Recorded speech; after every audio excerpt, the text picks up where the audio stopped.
नमस्कार साथियों, मैं सुनील अमृत। संसार अकेडमी यूट्यूब चैनल पर आप सभी का स्वागत है। हम लोग देख रहे हैं यूपीएसआई 2025 T20 सीरीज, और इस T20 सीरीज में हम अब तक 14 क्लासें कंप्लीट कर चुके हैं। ये 15वीं क्लास आप लोगों की आज मैं स्टार्ट करने वाला हूं। तो 15वीं क्लास आज स्टार्ट हो रही है। इससे पहले 14 क्लासें कंप्लीट हो चुकी हैं। तो यानी कि हर क्लास में, हर सेट में मैं आपको 20 क्वेश्चन कराता हूं। तो 14 दूनी 28, यानी कि लगभग 240 क्वेश्चन आपके मूल विधि के मैं कंप्लीट करा चुका हूं। तो मूल विधि बीएनएस 2023 को भी इसमें मैंने शामिल किया है। भारतीय न्याय संहिता 2023 जो नई वाली बनाई गई है, उसकी भी धाराएं, उसके बारे में पढ़ रहे हैं।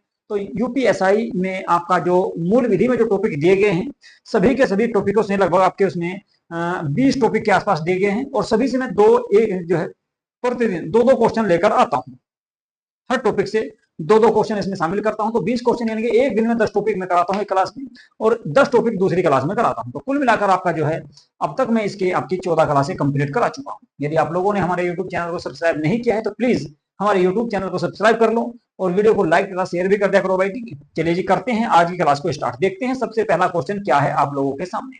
तो सबसे पहले आया है आपका क्वेश्चन उत्तर प्रदेश जमींदारी उन्मूलन को लेकर।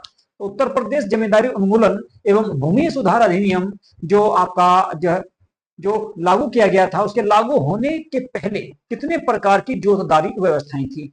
तो देखिए, इससे पहले अगर हम बात करें जोतदारी व्यवस्थाओं की, तो इस अधिनियम के लागू होने से पहले आपका उत्तर प्रदेश में तो 14 प्रकार की जोतदारी लागू थी। कितने प्रकार की भाई? 14 प्रकार की लागू थी।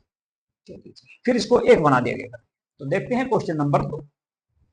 क्या उच्च न्यायालय, सॉरी उच्चतम न्यायालय की बात कर रहे हैं, क्या उच्चतम न्यायालय अपने अंतिम आदेश का पुनर्वलोकन कर सकता है?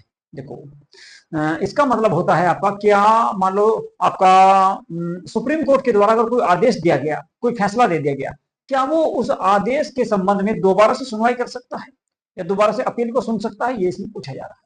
पुनर्विलोकन का मतलब होता है दोबारा से उसी केस को उठाना या उसकी सुनवाई करना। एक आर्टिकल है, आर्टिकल 137, अनुच्छेद 137 सुप्रीम कोर्ट को यह अधिकार देता है कि सुप्रीम कोर्ट के द्वारा अगर एक भैया सुप्रीम कोर्ट को यह अधिकार देता है, क्या हो, एक मिनट भाई,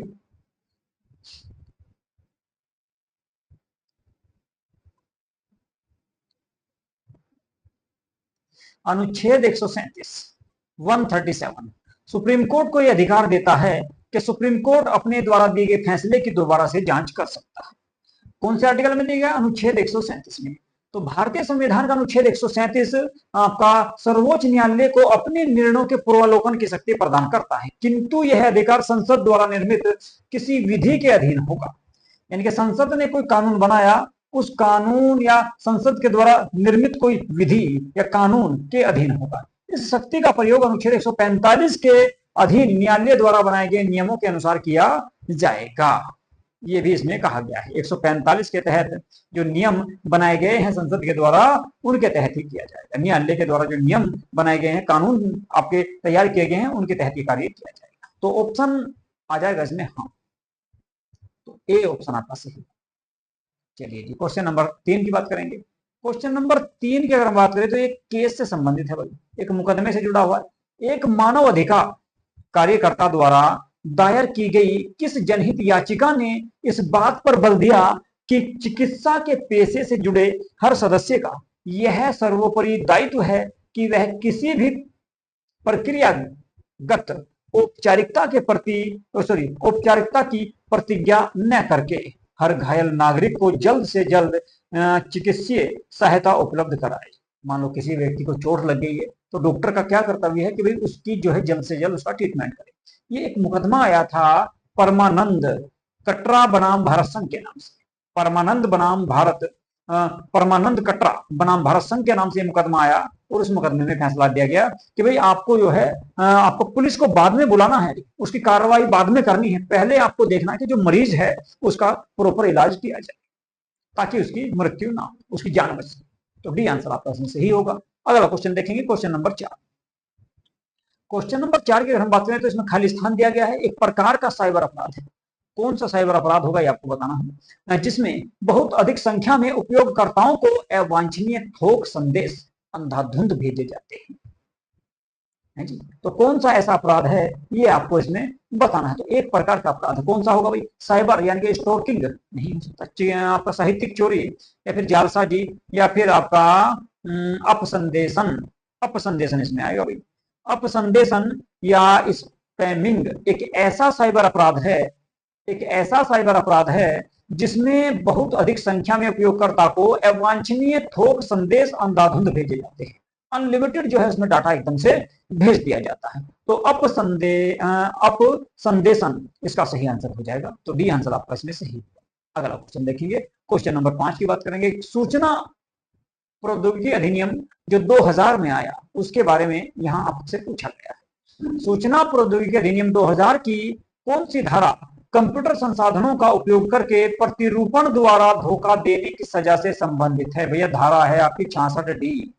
धारा 66D ये प्रावधान करती है कि कोई भी व्यक्ति कंप्यूटर संसाधनों का उपयोग करके प्रतिरूपण द्वारा धोखा देने की सजा से संबंधित होगा। तो ए ही आपका इसमें आंसर सही हो जाएगा। अगला क्वेश्चन देखेंगे, क्वेश्चन नंबर 6 की बात करते हैं। किसी अनुज्ञप्ति के नवीनीकरण का धारा 23 में फीस संदाय होगी। किसी अनुज्ञप्ति यानी कि कोई आदेश आपको अगर प्राप्त करना है तो उसकी नवीनीकरण की धारा 23 में कितनी फीस आपकी तय की गई है ये आपको इसमें बताना है भैया। ऑप्शन ए दिया गया है जी आपके सामने, और ऑप्शन ए में दिया गया भैया 5000 रुपए। ऑप्शन बी आपके सामने दिया गया है, ऑप्शन बी में है आपका 10,000 रुपए। ऑप्शन सी की अगर मैं बात करूं तो ऑप्शन सी में आपका दिया गया है क्या? ऑप्शन सी में दिया गया है आपका 50,000 रुपए और ऑप्शन डी में दिया गया 15,000। देखिए ऐसा है, किसी अनुज्ञप्ति के नवीनीकरण की धारा 23 में फीस की संदाय, जो फीस की जो डिमांड रखी गई है वो भैया रखी गई 5,000। तो 5,000 रुपए यानी कि ए ऑप्शन आपका सही। चलिए जी क्वेश्चन नंबर 7 की बात करूंगा। क्वेश्चन नंबर 7 आप लोगों के सामने आ चुका है। सूचना प्रौद्योगिकी अधिनियम 2000 किसी व्यक्ति द्वारा भारत के बाहर किए गए किसी अपराध या इसके अधीन उल्लंघन में भी लागू होता है। दोबारा पढ़ लो ये क्वेश्चन क्या है। इसमें कहा गया है कि सूचना प्रौद्योगिकी अधिनियम 2000 किसी व्यक्ति के द्वारा या किसी व्यक्ति द्वारा भारत के बाहर किए गए किसी अपराध या इसके अधीन उल्लंघन में भी लागू होता है। बात तो सही है, उल्लंघन में लागू होगा भाई। सूचना प्रौद्योगिकी अधिनियम 2000 की किसी व्यक्ति द्वारा भारत के बाहर किए गए किसी अपराध या उसके अधीन उल्लंघन में भी लागू होता है। बात सही है। धारा कौन सी है? धारा 1 है। धारा एक मिनट में पेन ले लेता हूं पहले। तो भैया धारा 1 का खंड 2 दिया गया है, धारा 1 का खंड 2 दिया गया है, उसमें इस बात का उल्लेख किया गया। तो बात तो बिल्कुल सही, तो ए ऑप्शन आपका सही।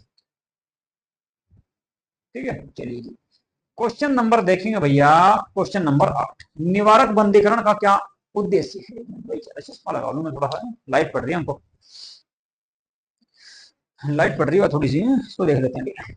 निवारक बंदीकरण का क्या आशय है? निवारक बंदीकरण का क्या आशय? ऑप्शन ए में दिया गया दंड देना नहीं, अपराध को रोकना है। ऑप्शन बी में दिया गया अपराध को रोकना नहीं वरन दंड देना है।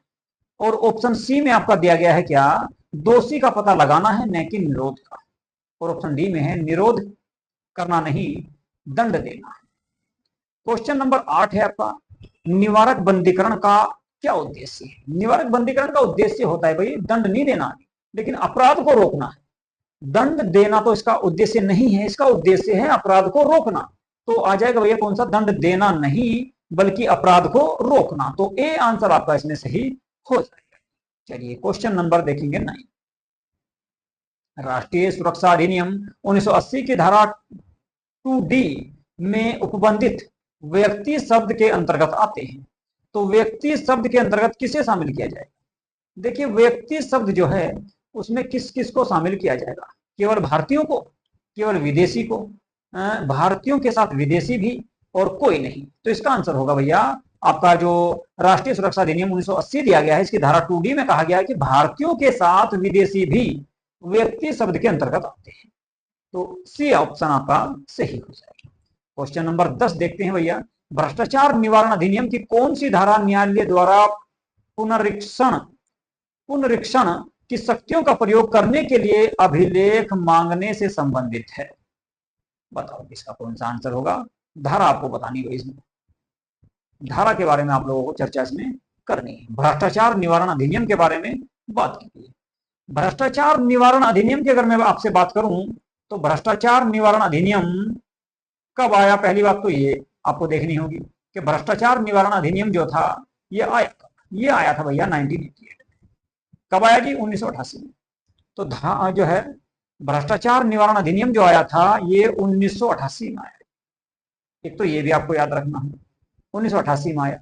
अब ये पूछ रहा है कि इसकी कौन सी धारा न्यायालय द्वारा पुनरीक्षण की शक्ति का प्रयोग करने के लिए अभिलेख मांगने से संबंधित है। वो धारा है भैया धारा आपकी 22, कहाँ है 22D, ये भैया धारा 22D। तो धारा 22D में इस बात का उल्लेख किया गया है, तो सी आंसर आपका सही हो सकता है। क्वेश्चन नंबर 11 देखते हैं। विशेष न्यायाधीश की नियुक्ति का प्रावधान निम्नलिखित में से किस धारा के में प्रस्तुत है? कौन सी वो धारा है जो विशेष न्यायाधीश की नियुक्ति का आदेश जारी करती है? विशेष न्यायाधीश की नियुक्ति का आदेश जारी जो है भ्रष्टाचार निवारण अधिनियम 1988 की जो धारा है, 1988 की धारा कौन सी? धारा 3। धारा 3 इस बात का उल्लेख करती है कि एक विशेष न्यायाधीश की नियुक्ति की जा सकती है किसी विशेष जांच के लिए। तो ए ऑप्शन आपका इसमें सही हो जाएगा। अगला क्वेश्चन देखेंगे। क्वेश्चन नंबर बात करते हैं 12 की। किन्हें अग्रिम कर के भुगतान से छूट प्राप्त है? किन्हें अग्रिम कर के भुगतान से छूट प्राप्त की गई है जी? तो देखिए ए में दिया गया लिमिटेड कंपनियों को, जी नहीं, इनको तो करनी पड़ती है। आवासीय वरिष्ठ नागरिक को, इनको भी करनी पड़ेगी। आपका फ्रीलांसर को भी करनी पड़ेगी। वेतनभोगी लोग जिनके पास कारोबार या पैसे के लाभ और अभिलाभ की मद में कर देने योग्य कोई आय नहीं है। बिल्कुल सही आंसर आ जाएगा आपका डी।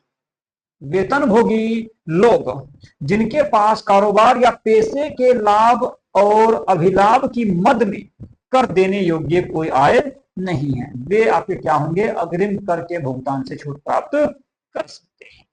क्वेश्चन नंबर 13 की बात करेंगे। कृषि आयकर अधिनियम, कृषि आयकर अधिनियम की निम्नलिखित धारा के अंतर्गत कर मुक्त है। कृषि जो है वो कौन सी धारा के अंतर्गत आयकर से कर मुक्त है भाई, ये आपको बताना है। देखिए कृषि को रखा गया भाई साहब आपका धारा 10 खंड 1 में। इसके तहत जो है कृषि से उत्पाद पर, किसी भी उत्पाद पर कर नहीं लगाया जाता या उसको कर मुक्त रखा गया है। धारा 10 खंड 1 याद रखना है, कृषि पर किसी प्रकार का टैक्स नहीं लगता।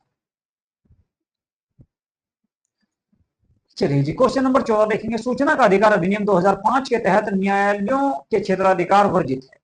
न्यायालयों के जो क्षेत्राधिकार दिए गए हैं, क्षेत्र दिए गए हैं या क्षेत्राधिकार जो दिए गए हैं आपके हाई कोर्ट, सुप्रीम कोर्ट और डिस्ट्रिक्ट कोर्ट के, तो वे कहां तक दिए गए हैं, क्यों सॉरी किस धारा के अंतर्गत उनको रखा गया है, ये आपको इसमें बताना है।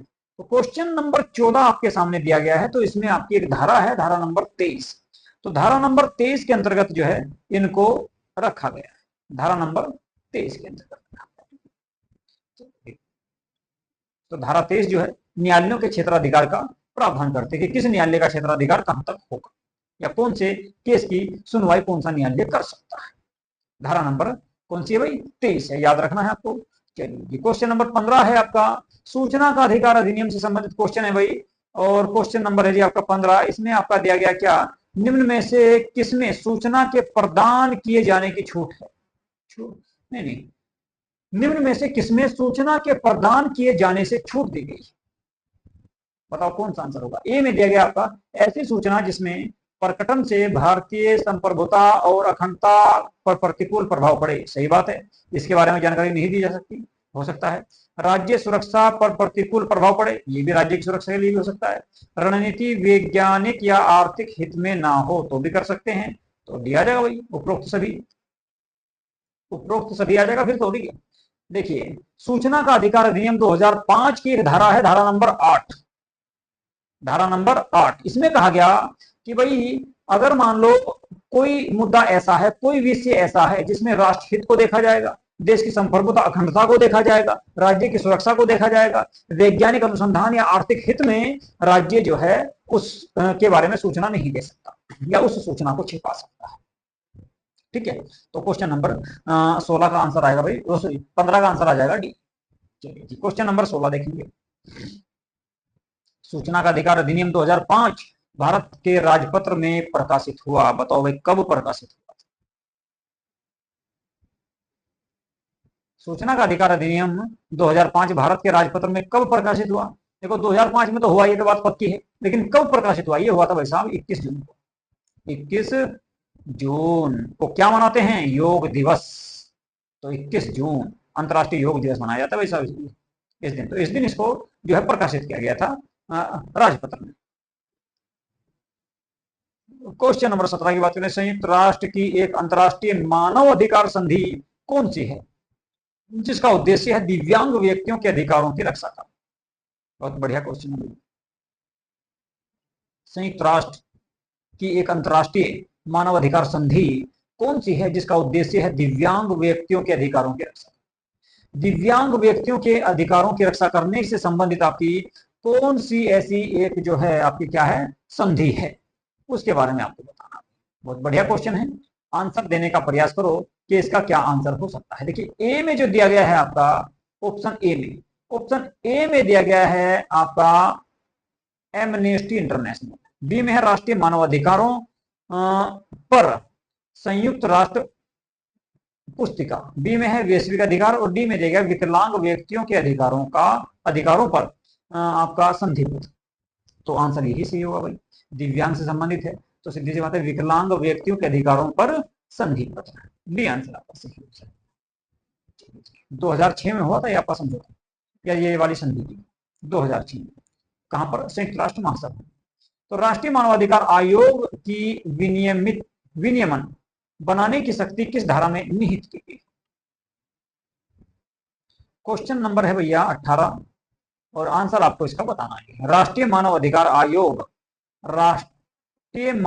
आयोग विनियमन बनाने की जो शक्ति है वो किस धारा में दी गई है? एक धारा है आपकी धारा 40, धारा 40 बी में इस बात की चर्चा की गई, तो सी आंसर आपका सही हो जाएगा। क्वेश्चन नंबर 19 देखेंगे, राष्ट्रीय मानव अधिकार आयोग की जांच से संबंधित शक्तियों में क्या शामिल नहीं है? राष्ट्रीय मानव अधिकार आयोग की जो शक्तियां हैं, जांच शक्तियां, आयोग की जांच से संबंधित शक्तियों में क्या शामिल नहीं है, ये आपको बताना है।